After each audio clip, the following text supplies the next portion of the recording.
हम सबको एक एग्जाम का जो पूरा पैटर्न है उसको गाइड करता है और पूरा सिलेबस से चूंकि क्वेश्चन रहता है तो प्रीवियस ईयर क्वेश्चन से बहुत फायदा होता है। ये जो क्वेश्चन अभी जो हम लोग देखेंगे आज, ये question Bihar police SI MBT based 18 जनवरी 2026 के शिफ्ट 1 का क्वेश्चन, 18 जनवरी 2026 शिफ्ट 1 बिहार पुलिस एसआई का। तो चलिए शुरू करते हैं क्वेश्चन को देखना, और जो आप लोगों को जवाब मालूम होगा उसको क्वेश्चन देखकर उसको कमेंट बॉक्स में जवाब बताने का भी काम कीजिएगा, जिससे कि एक इंटरेक्शन हमारे और आपके बीच बना रहे, जिससे परीक्षा में अधिक से अधिक स्कोर भी हो सके। और यहाँ पर भी जब आप बनाइएगा तो आपको बहुत सारा नॉलेज होने वाला है। तो चलिए देखते हैं आज का पहला प्रश्न। पहला प्रश्न है, किसके द्वारा किसी राज्य के मुख्यमंत्री को पद की शपथ दिलाई जाती है? यानी मुख्यमंत्री को उनके पद की शपथ कौन दिलाता है? तो इसका सही उत्तर हो जाएगा ऑप्शन बी, यानी राज्य के राज्यपाल। राज्य के राज्यपाल मुख्यमंत्री को शपथ दिलाते हैं। अनुच्छेद 164 के अनुसार, संविधान के अनुच्छेद 164 के अनुसार मुख्यमंत्री की नियुक्ति जो है राज्यपाल द्वारा होती है। राज्यपाल जो होता है राज्य का संवैधानिक प्रमुख होता है। क्या होता है? संवैधानिक प्रमुख। किसी राज्य का संवैधानिक प्रमुख कौन होता है? तो राज्यपाल होता है। और जो शपथ से संबंधित जो अनुसूची है वह अनुसूची कौन सी है? शपथ से संबंधित अनुसूची कौन सी है? तृतीय अनुसूची। तृतीय अनुसूची जो है वह शपथ से संबंधित। भारतीय संविधान में मूल रूप से कुल कितनी अनुसूचियां थी? तो मूल रूप से 8 अनुसूची। भारतीय संविधान में मूल रूप से 8 अनुसूचियां थी। अभी जो है ये अनुसूचियों की संख्या 12 हो गई। कितना हो गई है अभी? अभी अनुसूचियों की संख्या जो है वह 12 हो गई है। तो चला देख लेते हैं हम सभी अनुसूचियों को, थोड़ा हम देखते हैं। तो प्रथम अनुसूची में क्या है? प्रथम अनुसूची में है केंद्र एवं राज्य एवं केंद्र शासित प्रदेशों की सूची। राज्य और केंद्र शासित प्रदेश है पहला अनुसूची में। याद रखिए, पहला अनुसूची में कौन है? केंद्र शासित प्रदेश और राज्य। और दूसरा में है वेतन से संबंधित प्रावधान है, राष्ट्रपति, राज्यपाल आदि के वेतन, और वेतन है, भत्ता है, जो पेंशन है, इससे संबंधित जो है यह दूसरा अनुसूची। वेतन, भत्ता, पेंशन से संबंधित कौन सा अनुसूची है? तो दूसरा अनुसूची है। और जो तीसरा अनुसूची है वह शपथ से संबंधित। इसी के क्रम में ये प्रश्न भी है कि किसी राज्य के मुख्यमंत्री के पद को शपथ कौन दिलाता है? तो राज्य का राज्यपाल। तो तीसरा अनुसूची जो है शपथ से संबंधित है। और चौथा जो अनुसूची है वह राज्यसभा में राज्य एवं केंद्र शासित प्रदेश के सीटों के बंटवारे से संबंधित अनुसूची है। देखिए, 8वां अनुसूची में जो है कि 22 भाषा का वर्णन। ये जो है 22 भाषा जो है किसमें है? 8वां अनुसूची में है। और 7वां अनुसूची में है क्या? 7वां अनुसूची में है संघ सूची, राज्य सूची, समवर्ती सूची। ये जो है 7वां अनुसूची में है। 9वां अनुसूची कृषि सुधार से संबंधित न्यायिक समीक्षा से संबंधित है। और 10वां में पंचायती राज का वर्णन है। और 11वां अनुसूची जो है वह 11वां अनुसूची वह नगर पालिका से संबंधित है। और 12वां जो अनुसूची है वह राज्य को दिए गए। चलिए देखते हैं अगला प्रश्न। अगला प्रश्न है कि किस शहर में मार्च 2025 में भारत से सेपक टकरा 2025 विश्व कप आयोजित किया गया था? किस शहर में मार्च 2025 में भारत में सेपक टकरा 2025 विश्व कप आयोजित किया गया था? यह जो है कि पटना में आयोजित किया गया था। इसका सही उत्तर हो जाएगा ऑप्शन बी, पटना। अगला प्रश्न है कि भारतीय राष्ट्रीय कांग्रेस के किस अधिवेशन की अध्यक्षता महात्मा गांधी ने की थी? इसका सही उत्तर हो जाएगा ऑप्शन सी, 1924। 1924 के बेलगाम कांग्रेस, भारतीय राष्ट्रीय कांग्रेस की अध्यक्षता जो है महात्मा गांधी ने की थी। एकमात्र यही कांग्रेस का अधिवेशन था जिसमें महात्मा गांधी ने अध्यक्षता की थी।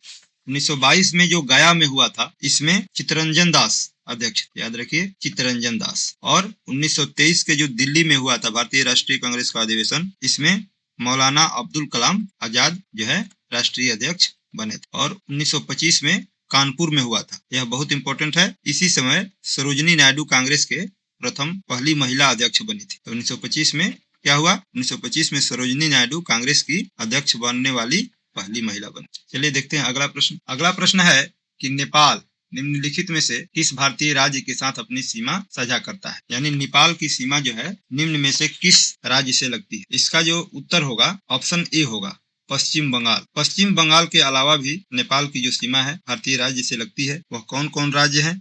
तो भारत का 5 राज्य है जिससे नेपाल की सीमा लगती है। पहला है उत्तराखंड, दूसरा है उत्तर प्रदेश, तीसरा है बिहार, चौथा है पश्चिम बंगाल और 5वां है सिक्किम। इन 5 राज्यों से भारत के ये 5 राज्य हैं जिनकी सीमा जो है नेपाल से लगती है। अच्छा, ये बताइए कि नेपाल से भारत की कुल कितनी सीमा लगती है? कितने किलोमीटर की जो सीमा है वह नेपाल से लगती है? ये अगर किसी को मालूम है तो कमेंट बॉक्स में कमेंट करें। ये सीमा है 1700 1751 किलोमीटर, यानी 1751 किलोमीटर की सीमा जो है भारत की वह नेपाल से लगती है और 5 राज्य जो है नेपाल से सीमा साझा करते हैं। अगला प्रश्न देखते हैं। अगला प्रश्न है कि कौन सा अनुच्छेद अस्पृश्यता के उन्मूलन से संबंधित है। भारतीय संविधान का कौन सा अनुच्छेद जो है अस्पृश्यता के उन्मूलन से संबंधित है। तो इसका सही उत्तर कौन है? इसका सही उत्तर है ऑप्शन सी, यानी अनुच्छेद 17 जो है यह अस्पृश्यता के उन्मूलन से संबंधित है। भारतीय संविधान में मौलिक अधिकार में समानता का अधिकार है। किसका अधिकार है? समानता, ये समझिएगा ध्यान से, समानता का अधिकार। समानता का अधिकार कितना से कितना अनुच्छेद तक है? तो समानता का अधिकार है अनुच्छेद 14 से लेकर अनुच्छेद 18 तक, ये जो है समानता का अधिकार। अनुच्छेद 14 में क्या है? अनुच्छेद 14 जो है इसमें है विधि के समक्ष समानता, यानी कानून के समक्ष जो है सभी समान है, विधि के समक्ष समानता, अनुच्छेद 14। अनुच्छेद 15 क्या है? धर्म, जाति, लिंग, जन्म स्थान आदि के आधार पर भेदभाव को निषेध किया जाएगा। अनुच्छेद जो 15 बताता है कि धर्म, जाति, लिंग, जन्म स्थान आदि के आधार पर भेदभाव का निषेध इसमें किया गया है। और अनुच्छेद 17 जो है अस्पृश्यता के उन्मूलन से संबंधित है। और अनुच्छेद 21 जो है यह जीवन और व्यक्तिगत स्वतंत्रता का संरक्षक है। जीवन और व्यक्तिगत स्वतंत्रता का संरक्षक है अनुच्छेद 21। अगला प्रश्न का आंसर बताएं। ये सभी प्रीवियस ईयर क्वेश्चन है। अगला प्रश्न है कि हिंद महासागर के पूर्व में क्या है? The Indian ocean is bounded by in the east. East में हिंद महासागर के क्या है? इसका सही उत्तर है ऑस्ट्रेलिया। हिंद महासागर के पूर्व में ऑस्ट्रेलिया है। ऑस्ट्रेलिया और सुंडा द्वीप, सुंडा द्वीप भी पूर्व में ही है। हिंद महासागर का जरा चौहद्दी बताइए। जो हिंद महासागर है, हिंद महासागर एक ऐसा महासागर है जिसका नाम किसी देश के नाम पर है और वह भारत के नाम पर है। तो हिंद महासागर के पूर्व में कौन है? ऑस्ट्रेलिया और सुंडा द्वीप। और हिंद महासागर के उत्तर में क्या है? एशिया महादेश। और हिंद महासागर के दक्षिण में क्या है? हिंद महासागर के दक्षिण में है अंटार्कटिका। और पश्चिम में कौन सा महादेश है? पश्चिम में है अफ्रीका महादेश। और हिंद महासागर का सबसे गहरा बिंदु कौन है? हिंद महासागर का सबसे गहरा बिंदु है सुंडा ट्रेंच। कौन? सुंडा ट्रेंच, यानी जावा ट्रेंच। यह हिंद महासागर में सबसे गहरा बिंदु। अगला प्रश्न देखते हैं। अगला प्रश्न है कि साइट्रिक अम्ल का उत्पादन किसके द्वारा किया जाता है? इसका सही उत्तर है option A, Aspergillus niger. Aspergillus niger के द्वारा साइट्रिक अम्ल का उत्पादन किया जाता है। स्पेक्ट्रोकोकस जो है, स्पेक्ट्रोकोकस, इसके द्वारा लैक्टिक अम्ल बनता है। कौन सा अम्ल बनता है? लैक्टिक अम्ल बनता है स्पेक्ट्रोकोकस के द्वारा। और एसिटोबैक्टर सब ऑक्सीडेंट जो है, इससे एसिटिक अम्ल बनता है। एसिटोबैक्टर, देखिए नाम भी है इसमें, एसिटोबैक्टर सब ऑक्सीडेंट, इससे एसिटिक अम्ल बनता है। याद रख लीजिए, साइट्रिक अम्ल के उत्पादन में सहायक है एस्परजिलस नाइजर और स्पेक्ट्रोकोकस लैक्टिक अम्ल से, और एसिटोबैक्टर सब ऑक्सीडेंट एसिटिक अम्ल से संबंधित है। अगला प्रश्न है, किसने महात्मा गांधी को चंपारण आने के लिए आमंत्रित किया था? Who among the following invited Mahatma Gandhi to come Champaran? तो महात्मा गांधी को चंपारण आने के लिए राजकुमार शुक्ल ने आमंत्रित किया था। राजकुमार शुक्ल और महात्मा गांधी की मुलाकात जो है यह लखनऊ कांग्रेस का एक अधिवेशन हुआ था लखनऊ में। कब हुआ था? तो लखनऊ में कब हुआ था? 1916 में वह अधिवेशन हुआ था। वहीं पर उन्होंने महात्मा गांधी को चंपारण आने के लिए आमंत्रित किया था। और चंपारण सत्याग्रह जो है भारत में महात्मा गांधी का पहला बड़ा सत्याग्रह। चंपारण सत्याग्रह कब हुआ था? 1917 ईस्वी में। यहाँ पर जो भी प्रश्न हम बताएंगे डिटेल समझाते हुए ही बताएंगे। कितने लोग आते हैं लाइव में और भाग जाते हैं, भागने से कोई प्रॉब्लम नहीं है। अगर समझना है कोई चीज को तो एक बार में क्वेश्चन को 5-6 पॉइंट उसका जब तक हम लोग नहीं समझे तो फिर क्वेश्चन प्रीवियस ईयर सेट मारने का फायदा क्या? क्योंकि अगली परीक्षा में हो सकता है जो उस प्रश्न से संबंधित हमने जो 5-6 क्वेश्चन किया है वो भी आ सकता है। बिहार के चंपारण जिले के किसानों की समस्या से संबंधित था। यह जो आंदोलन था बिहार के किस जिले से संबंधित था? तो चंपारण जिला के किसानों की समस्या से। अंग्रेज नील की खेती जबरदस्ती करवा रहे थे। 3 कठिया प्रथा चलती थी जिसके तहत जो है उनको मजबूर किया जाता था नील की खेती करने के लिए। तो उसी को राजकुमार शुक्ल जो है से मुलाकात हुआ महात्मा गांधी का 1916 के लखनऊ अधिवेशन में, और उन्होंने गांधी जी को मुलाकात किया और आने का आग्रह किया। अगला प्रश्न देखते हैं। अगला प्रश्न है कि निम्नलिखित में से किस दर्रे से जवाहर सुरंग गुजरती है? अगर आंसर मालूम हो तो आप लोग कमेंट में भी बता सकते हैं कि किस दर्रे से जवाहर सुरंग गुजरती है। तो इसका सही उत्तर हो जाएगा बनिहाल दर्रा। बनिहाल दर्रे से जवाहर सुरंग गुजरती है। यह जम्मू कश्मीर को भारत के अन्य भागों से जोड़ने का काम करती है। कौन? बनिहाल दर्रा, इसी से जवाहर सुरंग गुजरती है। रोहतांग दर्रा कहाँ है? रोहतांग दर्रा है हिमाचल प्रदेश में। हिमाचल प्रदेश में रोहतांग दर्रा है। और नाथुला जो है सिक्किम में है। भारत चीन सीमा पर सिक्किम में है नाथुला। अगला प्रश्न देखिए, ये सारे प्रीवियस ईयर क्वेश्चन है, जो भी इसमें समझाया जाएगा प्रीवियस ईयर क्वेश्चन है। तो निम्नलिखित हिंदी वाक्य का अंग्रेजी में अनुवाद करना है। बहुत आसान क्वेश्चन है, हिंदी वाक्य है एक और उसको अंग्रेजी में अनुवाद करना है। बहुत कम लोग सच्चाई को स्वीकार करते हैं, यही हिंदी वाक्य है। इसका अंग्रेजी में ट्रांसलेशन क्या होगा? तो इसका ट्रांसलेशन होगा very few people accept the truth. Very few people accept the truth. अगला प्रश्न है, खिलजी वंश का शासनकाल निम्न में से किस अवधि में था? यहाँ पर पूछा जा रहा है कि खिलजी वंश का शासनकाल कब से कब तक था। तो इसका सही उत्तर है क्या? कमेंट भी कर सकते हैं, जो भी देख रहे हैं कमेंट भी कीजिए, जिससे कि एक इंटरेक्शन बिल्ड हो और लाइव में और बातें निकल कर आएगी जो हम आप लोगों को बताना चाहते हैं। खिलजी वंश के शासनकाल जो है 1290 से लेकर 1320 तक था। यह दिल्ली सल्तनत का कार्यकाल में खिलजी वंश था और खिलजी वंश जो है 1290 से लेकर 1320 तक था। इसके पहले गुलाम वंश 1206 से 1290 तक गुलाम वंश था। गुलाम वंश का दूसरा नाम क्या है? ममलूक वंश भी कहते हैं। गुलाम वंश को क्या कहते हैं? और ममलूक वंश। और 1290 से 1320 तक खिलजी वंश और 1320 से 1414 ईस्वी तक तुगलक वंश था और 1414 से लेकर 1451 तक सैयद वंश। ये याद रखिए, गुलाम वंश था 1206 से 1290 तक, खिलजी वंश 1290 से 1320 तक, तुगलक वंश 1320 से 1414 वंश 1414 ईस्वी तक, सैयद वंश 1414 से 1451 तक और अंतिम था लोधी वंश 1451 से 1526 तक। उसके बाद जो है तो दिल्ली सल्तनत जो था इसमें ये 5 वंश थे, गुलाम वंश, खिलजी वंश, तुगलक वंश, सैयद वंश और लोधी वंश। इसको याद करने का तरीका है गुखी तुसैलो। गुलाम वंश 1206 से 1290, खिलजी वंश 1290 से 1320, तुगलक वंश 1320 से 1414, सैयद वंश 1414 से 1451 और लोधी वंश 1451 से 1526। अगला प्रश्न देखते हैं। अगला प्रश्न है कि निम्नलिखित कथनों पर विचार कीजिए और विचार करने के बाद आपको क्या बताना है कि कौन सा कथन सही है, यानी इसमें से सही कथन को चुनना है। तो पहला कथन है कि भारत का सर्वोच्च न्यायालय केवल मौलिक अधिकारों के परिवर्तन के लिए ही रिट जारी कर सकता है। तो ये सही है।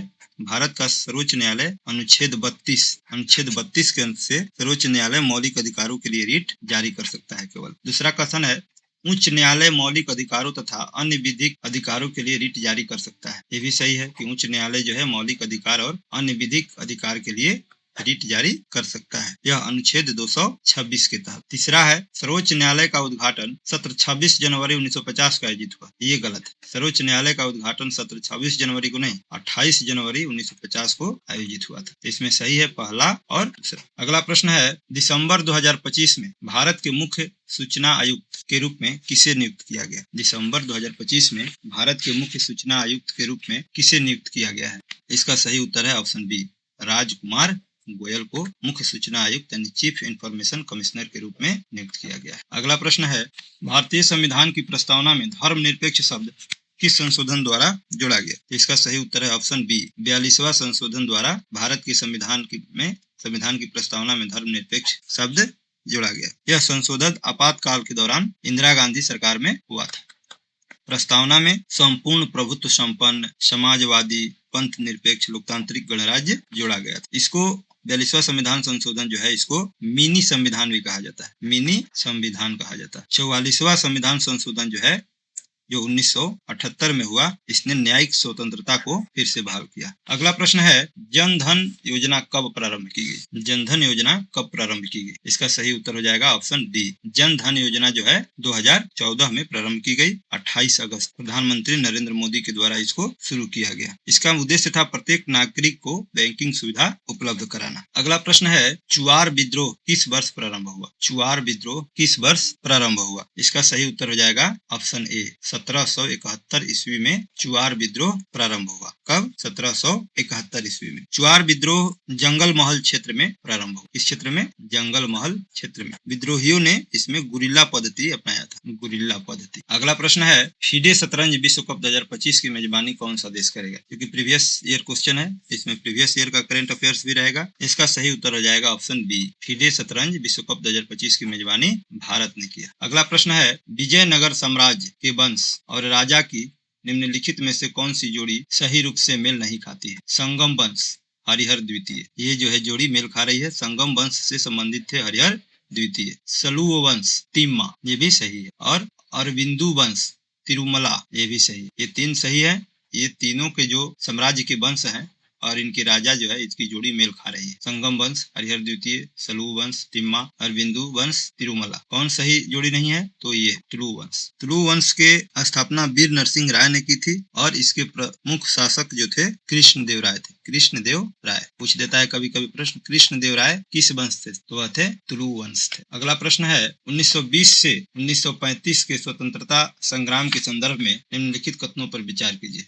1920 से लेकर 1935 तक के स्वतंत्रता संग्राम के कथन दिए गए हैं और इसमें आपको बताना है कौन सही है। चलिए विचार करते हैं तीनों पर कि इसमें कौन सही है और कौन गलत है। कि बिहार और बंगाल में असहयोग आंदोलन की सफलता में किसानों की भागीदारी का महत्वपूर्ण योगदान था। यानी असहयोग आंदोलन जो हुआ था बिहार और बंगाल में, उसकी सफलता का भागीदारी जो है किसानों का उसमें मुख्य योगदान था। ये सही है। बिहार में किसान सभा के बैनर तले किसानों को नीलहे बगान मालिकों के विरुद्ध संगठित किया गया। बिहार में किसान सभा के बैनर तले किसानों को नीले बागान मालिकों के विरुद्ध संगठित किया गया, ये भी सही है। मिदनापुर बंगाल में महिष्या किसानों ने वीरेंद्रनाथ शासमल के नेतृत्व में यूनियन बोर्ड करों के विरुद्ध आंदोलन किया, ये भी सही है। यानी तीनों जो है यहाँ पर सही है। इसका ऑप्शन हो जाएगा ए।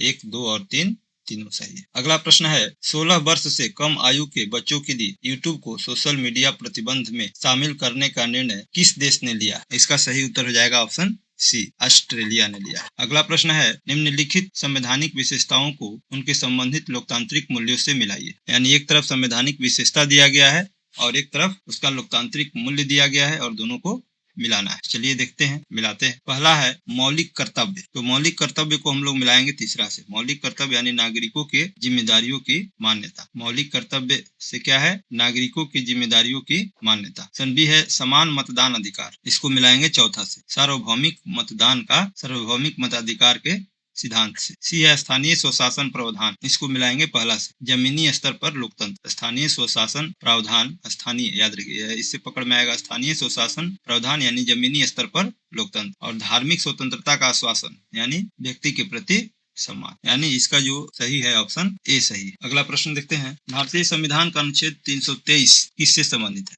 इसका सही उत्तर हो जाएगा ऑप्शन बी, संविधान का अनुच्छेद 323 लोक सेवा आयोग की रिपोर्ट से संबंधित है। लोक सेवा आयोग की रिपोर्ट से संबंधित है। अगला प्रश्न है निम्नलिखित में से कौन सा युग्म सही रूप से मेल नहीं खाता है? इसका सही उत्तर हो जाएगा ऑप्शन बी, हेराका आंदोलन पश्चिम बंगाल। ये सही मेल नहीं खाता है। ये लुसाई विद्रोह जो है असम में हुआ था, ये सही है। कोल विद्रोह झारखंड में और रामोसी विद्रोह महाराष्ट्र, ये 3 मेल खाता है, बी मेल नहीं खाता है। हेराका विद्रोह जो हुआ था असम, मणिपुर और नागालैंड से किससे संबंधित है? असम, मणिपुर और नागालैंड से संबंधित है। लुसाई विद्रोह असम, कोल विद्रोह झारखंड, रामोसी विद्रोह महाराष्ट्र और हेराका आंदोलन जो है असम, मणिपुर। और अगला प्रश्न है हरित क्रांति 1965 में किस पंचवर्षीय योजना के दौरान प्रारंभ? यानी जब हरित क्रांति प्रारंभ हुई उस समय कौन सी पंचवर्षीय योजना थी? इसका सही उत्तर है ऑप्शन डी, तीसरी पंचवर्षीय योजना। अगला प्रश्न है भारतीय संविधान का कौन सा अनुच्छेद भारत के नियंत्रक एवं महालेखा परीक्षक के स्वतंत्र कार्यकाल का प्रावधान करता है? इसका सही उत्तर हो जाएगा ऑप्शन डी, अनुच्छेद 148। भारतीय संविधान का अनुच्छेद 148 जो है भारत के नियंत्रक एवं महालेखा परीक्षक के स्वतंत्र कार्यकाल का प्रावधान करता है। अगला प्रश्न है पोटेशियम क्लोरेट के ClO3 पोटेशियम क्लोरेट के अपघटन में प्रयुक्त उत्प्रेरक कौन है?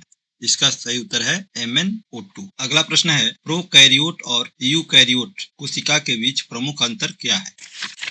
इसका सही उत्तर है ऑप्शन सी, प्रोकैरियोट कोशिका में वास्तविक नाभिक नहीं होता जबकि यूकैरियोट कोशिका में झिल्लीबद्ध नाभिक होता है। अगला प्रश्न है नवंबर 2025 में बिहार के मुख्यमंत्री के रूप में रिकॉर्ड 10वीं बार किसने शपथ ली? इसका सही उत्तर है ऑप्शन डी, नीतीश कुमार लगातार 10वीं बार शपथ लिए। शपथ ग्रहण स्थल गांधी मैदान पटना। बिहार के राज्यपाल मोहम्मद आरिफ मोहम्मद खान, बिहार के राज्यपाल आरिफ मोहम्मद खान ने ये शपथ दिलाई। उप मुख्यमंत्री के रूप में 2 मुख्यमंत्री शपथ लिए, सम्राट चौधरी और विजय सिन्हा। मंत्री परिषद में कुल कितने मंत्री शामिल हुए? तो मंत्री परिषद कुल 27 सदस्य जो है मुख्यमंत्री सहित मंत्री परिषद में शामिल हुए। एनडीए को टोटल 243 में से 202 सीटें प्राप्त हुई। महागठबंधन को टोटल 35 सीटें प्राप्त हुई। सबसे युवा विधायक कौन बनी? सबसे युवा विधायक बनी मैथिली ठाकुर, 25 वर्ष की उम्र में ये सबसे युवा विधायक बनी। अलीनगर सीट से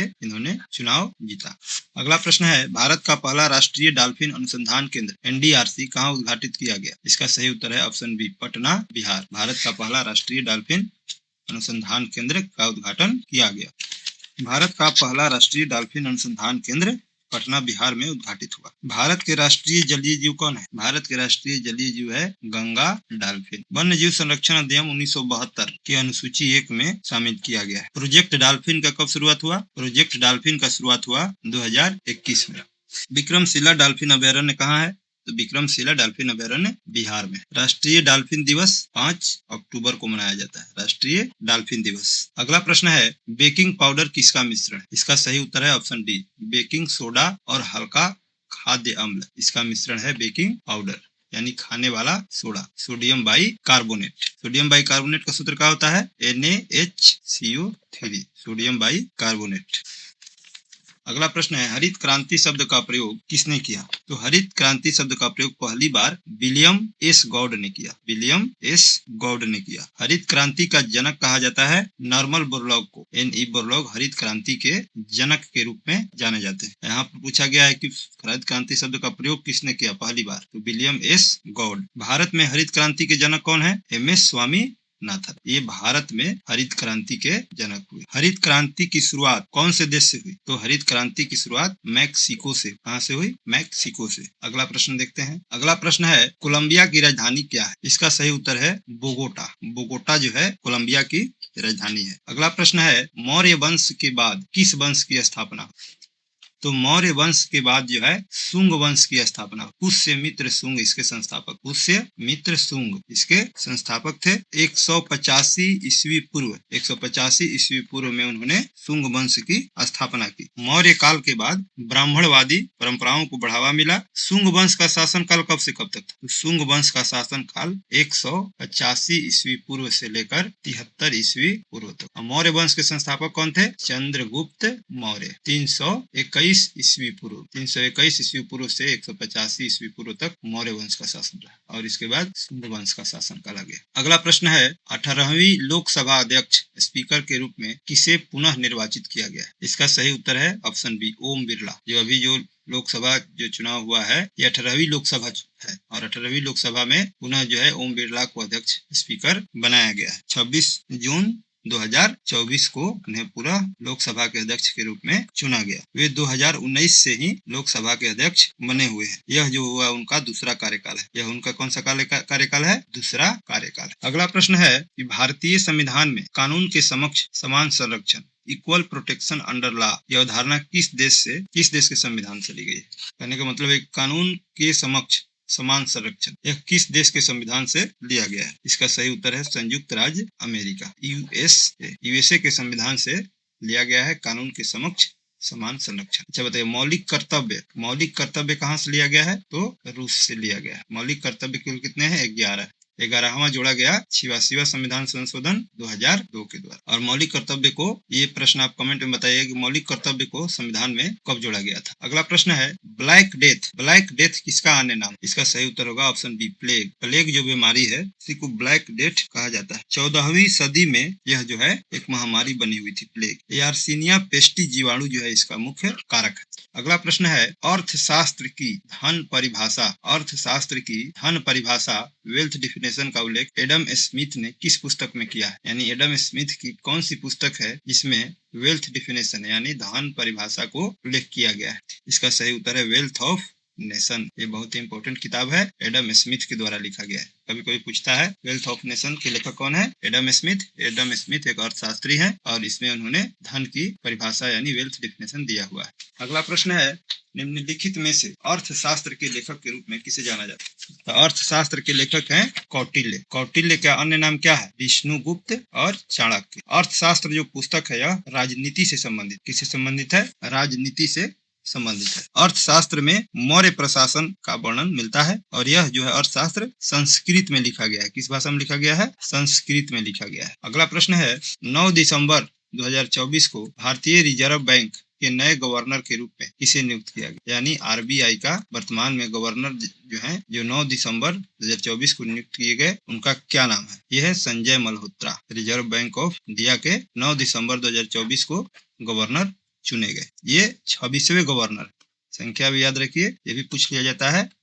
तो ये 26वें गवर्नर है। आरबीआई की स्थापना कब हुआ? तो आरबीआई की स्थापना हुआ 1 अप्रैल 1935 ईस्वी। चलिए देखते हैं अगला प्रश्न। अगला प्रश्न है 1942 में भारतीय राष्ट्रीय कांग्रेस के भारत छोड़ो प्रस्ताव का प्रारंभिक मसौदा किसने तैयार किया था? 1942 में भारतीय राष्ट्रीय कांग्रेस के भारत छोड़ो जो प्रस्ताव हुआ, इसका प्रारंभिक मसौदा किसने तैयार किया था? इसका सही उत्तर है ऑप्शन ए, महात्मा गांधी ने ही तैयार किया था। महात्मा गांधी जी ने तैयार किया था। स्थान था अगस्त क्रांति मैदान मुंबई। क्या? अगस्त क्रांति मैदान मुंबई। 9 अगस्त को ये प्रारंभ हुआ। अगला प्रश्न है हड़प्पा वासियों द्वारा गेहूं और जौ के अतिरिक्त किस फसल की व्यापक खेती की जाती थी? इसका सही उत्तर है ऑप्शन बी, कपास। गेहूं और जौ के द्वारा के अलावा हड़प्पा वासी जो है कपास की खेती करते थे। ये कपास की खेती करने वाले पहले लोग थे। कौन? हड़प्पा वासी। मोहनजोदड़ो से सूती वस्त्र मिलता है। अगला प्रश्न है राष्ट्रीय आपातकाल भारतीय संविधान के किस अनुच्छेद के अंतर्गत घोषित किया जाता है? National emergency is declared under which article of the Indian constitution? इसका सही उत्तर हो जाएगा ऑप्शन ए, अनुच्छेद 352 के अंतर्गत राष्ट्रीय आपातकाल घोषित किया जाता है। बाहरी आक्रमण, युद्ध और सशस्त्र विद्रोह के समय अनुच्छेद जो है 352 के तहत राष्ट्रीय आपातकाल घोषित किया जाता है। अगला प्रश्न है बिहार में प्रथम नगर निगम की स्थापना कहाँ? इसका सही उत्तर है पटना। बिहार में फर्स्ट म्युनिसिपल कॉर्पोरेशन जो है पटना में स्थापित हुआ। अगला प्रश्न है जारवा जनजाति मुख्य रूप से भारत के किस भाग में पाई जाती है? इसका सही उत्तर है डी, अंडमान और निकोबार द्वीप समूह। जारवा जनजाति अंडमान और निकोबार द्वीप समूह में पाई जाती है। अगला प्रश्न है दिसंबर 2025 में 18वीं बिहार विधानसभा चुनाव के अध्यक्ष के रूप में किसे चुना गया? इसका सही उत्तर है डॉक्टर प्रेम कुमार। 18वीं बिहार विधानसभा का जो चुनाव हुआ 2025 में प्रेम कुमार को गया टाउन से, ये जो है विधायक हैं, गया टाउन से इन्हें स्पीकर चुना गया। अगला प्रश्न है पूरे भारत में पहली बार राष्ट्रीय अंतरिक्ष दिवस कब मनाया गया? पूरे भारत में पहली बार राष्ट्रीय अंतरिक्ष दिवस कब मनाया गया? इसका सही उत्तर है 23 अगस्त 2024। 23 अगस्त 2024 को पूरे भारत में पहली बार राष्ट्रीय अंतरिक्ष दिवस मनाया गया। पहला राष्ट्रीय अंतरिक्ष दिवस जो मनाया गया वह कब मनाया गया? 23 अगस्त 2024 को मनाया गया। चंद्रयान 3 की सफलता की स्मृति में। कौन? चंद्रयान 3। देखिए चंद्रयान 4 अभी तक छोड़ा गया। चंद्रयान 1 जो है 2008 में छोड़ा गया। चंद्रयान 2 जो है 2019 में छोड़ा गया और चंद्रयान 3 जो है 2023 में और चंद्रयान 4 जो है छोड़ा जाएगा 2028 में।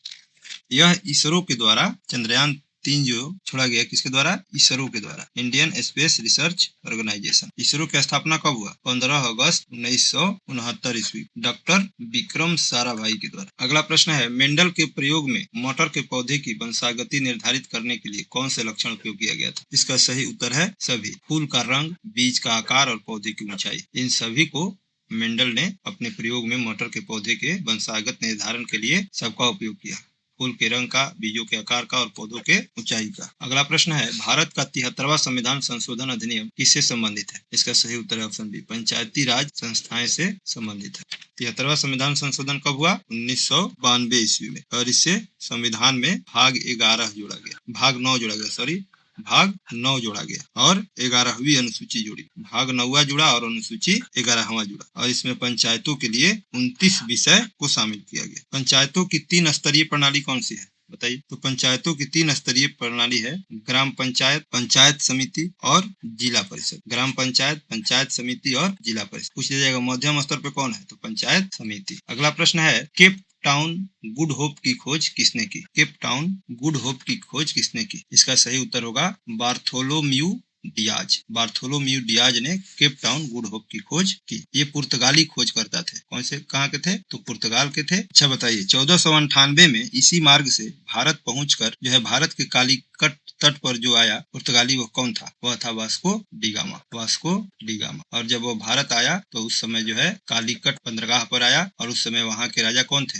जमोरिन। अगला प्रश्न है भारतीय AI अनुसंधान संगठन कहाँ स्थापित किया जाएगा? इसका सही उत्तर है गिफ्ट सिटी गांधीनगर में स्थापित किया जाएगा। अगला प्रश्न है बिहार में बख्तियार खान का मकबरा कहाँ है? बिहार में बख्तियार खान का मकबरा कहाँ है? इसका सही उत्तर है ऑप्शन बी, कैमूर। बिहार के कैमूर जिले में बख्तियार खान का मकबरा स्थित है। यह जो है इंडो इस्लामिक स्थापत्य कला का उदाहरण है। यह अष्टकोणीय आकार का है। कैसा है? तो अष्टकोणीय आकार का है। अगला प्रश्न है, निम्नलिखित में से कौन राज्यसभा का पदेन सभापति होता है? Ex officio. इसका सही उत्तर है, आप लोग भी बता सकते हैं, भारत के उपराष्ट्रपति राज्यसभा के पदेन सभापति होते हैं। और अभी भारत के उपराष्ट्रपति कौन है? सीपी राधा कृष्णन। संविधान के अनुच्छेद 64 में इसका उल्लेख है। अच्छा बताइए, सभापति जो राज्यसभा के होते हैं, क्या राज्यसभा के सदस्य होते हैं? तो जो सभापति होते हैं वह राज्यसभा के सदस्य नहीं होते हैं। अगला प्रश्न है, भारतीय संविधान का 42वां संविधान संशोधन अधिनियम किस वर्ष पारित हुआ? इसका सही उत्तर है 1976। इसे मिनी संविधान संशोधन भी कहा जाता है। इसमें प्रस्तावना में क्या क्या जोड़ा गया? प्रस्तावना में समाजवादी, धर्मनिरपेक्ष, अखंडता शब्द जोड़े गए। इससे केंद्र की शक्तियों को बढ़ाया गया, न्यायपालिका की शक्तियां सीमित की गई। अगला प्रश्न है, निम्नलिखित में से कौन भारत में फसल ऋतु नहीं? बताना है कि भारत के फसल ऋतु कौन सा नहीं है। खरीफ, रबी, जायद, प्लांटेशन। इसका सही उत्तर हो जाएगा ऑप्शन बी, प्लांटेशन। फसल ऋतु में ये तीनों है। खरीफ जो होता है जून से अक्टूबर तक को जो मौसम होता है उसको खरीफ का मौसम कहते हैं। रबी जो है अक्टूबर से मार्च तक, और जायद जो है मार्च जून। खरीफ फसल में मुख्य फसल कौन है? धान की खेती यानी चावल। रबी में गेहूं, बाजरा। अगला प्रश्न है, निम्नलिखित का मिलान करना है। एक तरफ अनुच्छेद दिया हुआ है और दूसरे तरफ उस अनुच्छेद के बारे में बताया गया है। बताना है इसमें कौन सा मिलान जो है सही है। तो इसमें सभी सही है। इसका सही उत्तर होगा ऑप्शन ए। अनुच्छेद जो 39 है इसमें समान कार्य के लिए समान वेतन का वर्णन है। अनुच्छेद 40 में ग्राम पंचायतों के संगठन का वर्णन है। और अनुच्छेद 51 ए में मौलिक कर्तव्य का वर्णन है। और अनुच्छेद 48 ए में पर्यावरण संरक्षण का। तो अगला प्रश्न देखते हैं। ये सारे प्रश्न जो है प्रीवियस ईयर क्वेश्चन के आधार पर। अगला प्रश्न है, सूची 1 का सूची 2 से मिलान करना है तथा नीचे दिए गए कूट के अनुसार सही उत्तर चुनना है। सूची 1 में है केंद्रीय ट्रेड यूनियन महासंघ और सूची बी में है राजनीतिक दल, यानी वह किस राजनीतिक दल से संबंधित है। तो देखिए, centre of Indian trade unions CITU, ये जो है भारतीय कम्युनिस्ट पार्टी मार्क्सवादी से संबंधित, यानी ए का हो जाएगा चौथा। और दूसरा है Indian national trade union Congress, ये जो है भारतीय राष्ट्रीय कांग्रेस से संबंधित है, इसका हो जाएगा पहला। सी जो है भारतीय मजदूर संघ BMS, ये जो है भारतीय जनता पार्टी से संबंधित है, इसका हो जाएगा दूसरा। और डी जो है all India trade union Congress, ये जो है भारतीय कम्युनिस्ट पार्टी से संबंधित है। तो इसका सही जो हो जाएगा वह सही उत्तर ए हो। अगला प्रश्न है, मतदान की आयु 21 वर्ष से घटाकर 18 वर्ष किस संविधान संशोधन अधिनियम 1988 द्वारा की गई? यानी यह संविधान संशोधन जब हुआ तो उस समय 1988 के ईस्वी में यह संविधान संशोधन हुआ। तो कौन सा संविधान संशोधन है यही बताना है। इसका सही उत्तर है ऑप्शन बी, 61वां संविधान संशोधन। पहले मतदान की आयु जो है 21 वर्ष थी और 61वां संविधान संशोधन जब हुआ 1988 में, तब मतदान की उम्र को घटाकर 21 वर्ष से 18 वर्ष कर दिया गया, जिससे जो है युवाओं की भागीदारी बढ़े। अगला प्रश्न है, वेनेजुएला की राजधानी क्या है? इसका सही उत्तर है कराकस। वेनेजुएला की राजधानी है कराकस। अगला प्रश्न है, किस भारतीय राज्य ने मोबाइल आधारित ई-वोटिंग प्रणाली लागू कर इसे अपनाने वाला पहला राज्य बनने का गौरव प्राप्त किया? इसका सही उत्तर क्या है? बी, यानी बिहार राज्य ने मोबाइल आधारित ई-वोटिंग प्रणाली लागू कर इसे अपनाने वाला पहला राज्य बनने का गौरव प्राप्त किया है। अगला प्रश्न है, जिब्राल्टर जलडमरू मध्य किन 2 जल निकायों को जोड़ती है? इसका सही उत्तर है ऑप्शन ए। जिब्राल्टर जलडमरू मध्य जो है अटलांटिक महासागर और भूमध्य सागर को जोड़ती है। अगला प्रश्न है, जल जीवन मिशन JJM को लागू करने के लिए नोडल मंत्रालय कौन सा है? जल जीवन मिशन को लागू करने वाला जो नोडल मंत्रालय है वह कौन सा है? इसका सही उत्तर है ऑप्शन बी, जल शक्ति मंत्रालय, ये इसका जो है नोडल मंत्रालय है। अगला प्रश्न है, पुर्तगाली खोजकर्ता वास्को डी गामा ने भारत के लिए समुद्री मार्ग की खोज कब की? इसका सही उत्तर है 1498। 1498 में वास्को डी गामा केरल के कालीकट तट पर पहुंचा। में वहां का शासक जमोरिन था। अगला प्रश्न है, 5वीं पंचवर्षीय योजना का मसौदा किसने तैयार किया? इसका सही उत्तर है ऑप्शन बी, DP धर। 5वीं पंचवर्षीय योजना के मसौदा तैयार करने वाले DP धर। अगला प्रश्न है, निम्नलिखित अंग्रेजी वाक्य का हिंदी में अनुवाद करना। He did not agree with the decision taken by the committee। इसका हिंदी वाक्य क्या होगा, यानी हिंदी में इसको अनुवाद करना है। इसको सही उत्तर होगा, वह सीमित वह समिति द्वारा लगाए गए निर्णय से सहमत नहीं था। यही इसका हिंदी अनुवाद। अगला प्रश्न है, what is the chemical formula for glucose, यानी ग्लूकोज का रासायनिक सूत्र क्या है? इसका सही उत्तर है ऑप्शन ए, C6H12 और O6। ये ग्लूकोज का जो है रासायनिक फार्मूला है। अगला प्रश्न है, 1942 में आजाद हिंद फौज, इंडियन नेशनल आर्मी जो है आजाद हिंद फौज के मुख्य संस्थापक कौन थे? इसका सही उत्तर है option C, captain Mohan Singh. अगला प्रश्न है, किस मुगल शासक यानी कौन सा मुगल सम्राट, किस मुगल सम्राट के भाई मिर्जा कामरान थे जिन्होंने उनके विरुद्ध षड्यंत्र किया था? किस मुगल सम्राट के भाई थे मिर्जा कामरान जिन्होंने उनके विरुद्ध षड्यंत्र किया था? इसका सही उत्तर है ऑप्शन सी, हुमायूं। मिर्जा कामरान हुमायूं के भाई थे जिन्होंने उन्हीं के विरुद्ध षड्यंत्र किया। अगला प्रश्न है, निम्नलिखित सामरिक जलडमरू मध्यों को पूर्व से पश्चिम के क्रम व्यवस्थित करना है, यानी पहले पूर्व में कौन है, इसके बाद इसको पश्चिम में, ऐसे इसको बताना है। सबसे पूर्व में जो होगा उसको 1 नंबर, उसके बाद जो होगा 2 नंबर, उसके बाद जो होगा 3 या 4, ऐसे बताना। पाक जलडमरू मध्य, उमुर्ज जलडमरू मध्य, बाब एल मंदेव, मलक्का जलडमरू मध्य। इसका सही उत्तर हो जाएगा ऑप्शन ए, यानी सबसे जो पूर्व में है वह है मलक्का जलडमरू मध्य, सबसे पूर्व में है। इसके बाद है पाक जलडमरू मध्य, उसके पश्चिम में, और उसके पश्चिम में है उमुर्ज जलडमरू मध्य, और उसके पश्चिम में कौन है, बाब एल मंदेव जलडमरू मध्य, यानी पूर्व से पश्चिम के क्रम में व्यवस्थित। इस तरीका से DABC,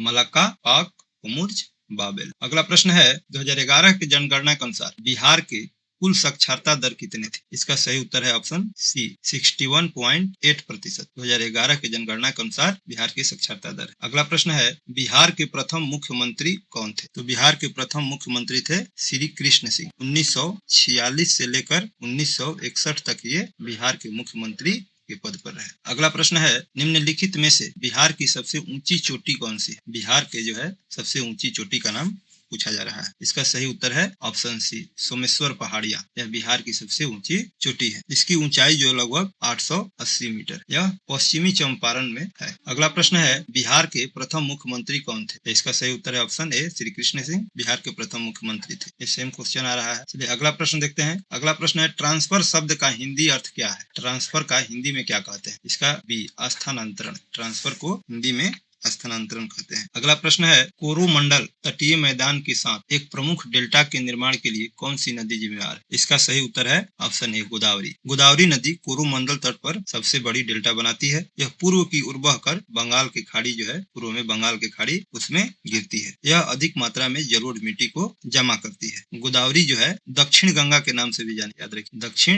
गंगा कौन है? गोदावरी।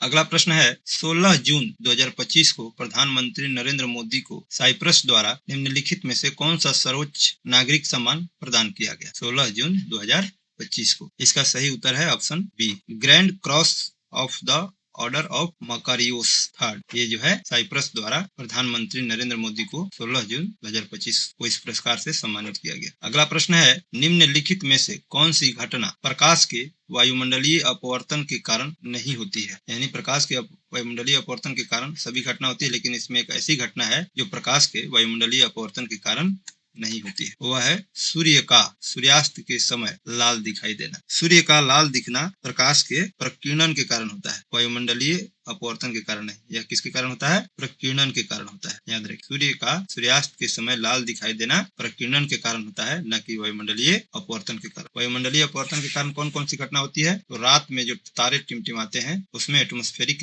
रिफ्लेक्शन के कारण होता है। ये सूर्य का वास्तविक स्थिति से अधिक ऊंचा दिखाई देना, ये भी जो है वायुमंडलीय अपवर्तन यानी एटमॉस्फेरिक रिफ्लेक्शन के कारण होता है। और वास्तविक सूर्योदय में 2 मिनट पहले सूर्य दिखाई देता है। वास्तविक सूर्योदय से 2 मिनट पहले ही सूर्य दिखाई दे देता है। इसका भी कारण क्या है? एटमॉस्फेरिक रिफ्लेक्शन यानी वायुमंडलीय अपवर्तन।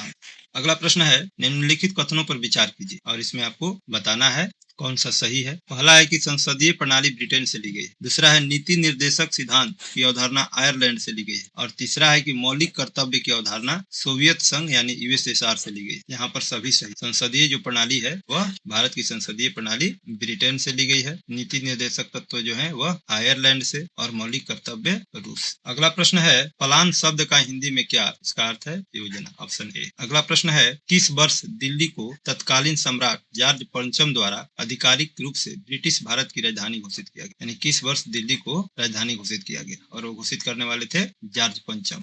इसका सही उत्तर है ऑप्शन ए 1911, जॉर्ज पंचम के द्वारा घोषित किया गया। जॉर्ज पंचम ने कलकत्ता से दिल्ली राजधानी स्थानांतरित करने की घोषणा की। अगला प्रश्न है, चंपारण सत्याग्रह का नेतृत्व निम्नलिखित में से किस स्वतंत्रता सेनानी ने किया? इसका सही उत्तर है ऑप्शन सी, महात्मा गांधी ने किया।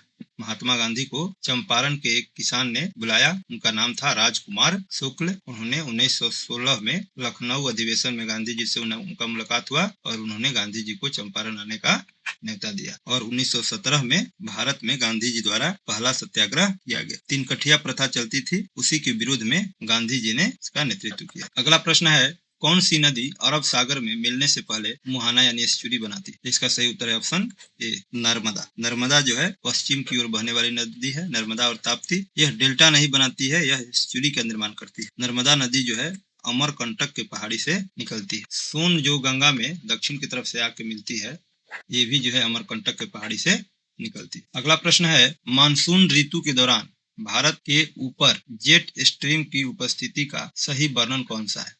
मानसून ऋतु के दौरान भारत के ऊपर जेट स्ट्रीम की उपस्थिति का सही वर्णन कौन सा है? इसका उत्तर है बी, पश्चिमी और पूर्वी दोनों जेट स्ट्रीम उपस्थिति होती है। अगला प्रश्न है, निम्नलिखित में से कौन सा समूह केवल अवसादी चट्टान से बना है? इसका सही उत्तर है ऑप्शन सी, बलुआ पत्थर, चूना पत्थर और सेल। यह जो है अवसादी चट्टान से बना है। अगला प्रश्न है, अक्टूबर 2025 में आयरलैंड के 10वें राष्ट्रपति के रूप किसे निर्वाचित किया गया?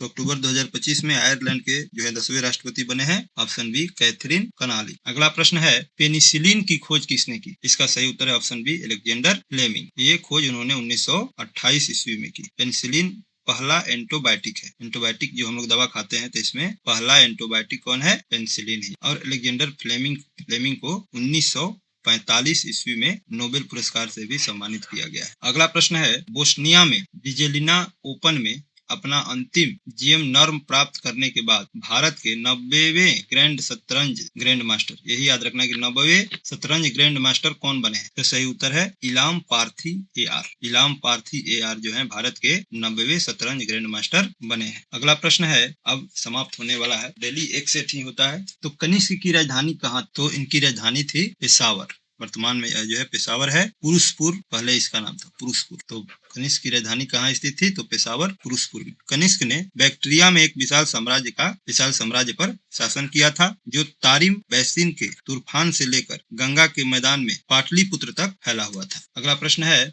निम्नलिखित कथनों पर विचार कीजिए। धन विधेयक केवल लोकसभा में ही प्रस्तुत किया जा सकता है। दूसरा है, राज्यसभा को धन विधेयक को अस्वीकार करने का अधिकार है। तीसरा है, लोकसभा के अध्यक्ष यह निर्णय करते हैं कि कोई विधेयक धन विधेयक है या नहीं। तो इसमें जो है पहला सही है, धन विधेयक केवल लोकसभा में ही प्रस्तुत किया जा सकता है। तीसरा भी सही है, लोकसभा के अध्यक्ष यह निर्णय करते हैं कि कोई भी विधेयक धन विधेयक है या नहीं। यानी 1 और 3 जो है सही है। दूसरा में जो कहा जा रहा है कि राज्यसभा को धन विधेयक को अस्वीकार करने का अधिकार है, ये नहीं। राज्यसभा जो है धन विधेयक को अस्वीकार यानी रिजेक्ट नहीं कर सकता। अगला प्रश्न है, किस राज्य में मैंग्रोव वन पाए जाते हैं? मैंग्रोव वन किस राज्य में पाए जाते हैं? इसका सही उत्तर है आंध्र प्रदेश। आंध्र प्रदेश में मैंग्रोव वन पाए जाते हैं। Which of the following state has mangrove forest? Andhra Pradesh, option B. अगला प्रश्न है, गंडक नदी किस नदी की सहायक नदी है? The Gandak river is a tributary of which river? इसका सही उत्तर है ऑप्शन बी, गंगा नदी की सहायक नदी है गंडक नदी। अगला प्रश्न है, नीति आयोग की स्थापना कब? When was NITI Aayog establishment? का सही उत्तर है ऑप्शन ए, 2015 में नीति आयोग की स्थापना। प्रधानमंत्री इसका जो है कि अध्यक्ष होते हैं। National institution for transforming India NITI Aayog का फुल फॉर्म है। इसको योजना आयोग के स्थान पर बनाया गया और इसकी स्थापना 1 जनवरी 2015 को हुई। अगला प्रश्न है, जीवाणुओं यानी बैक्टीरिया की कोशिका भित्ति किससे बनी? जीवाणु का जो कोशिका भित्ति होता है यानी cell wall of bacteria is made up of. इसका सही उत्तर है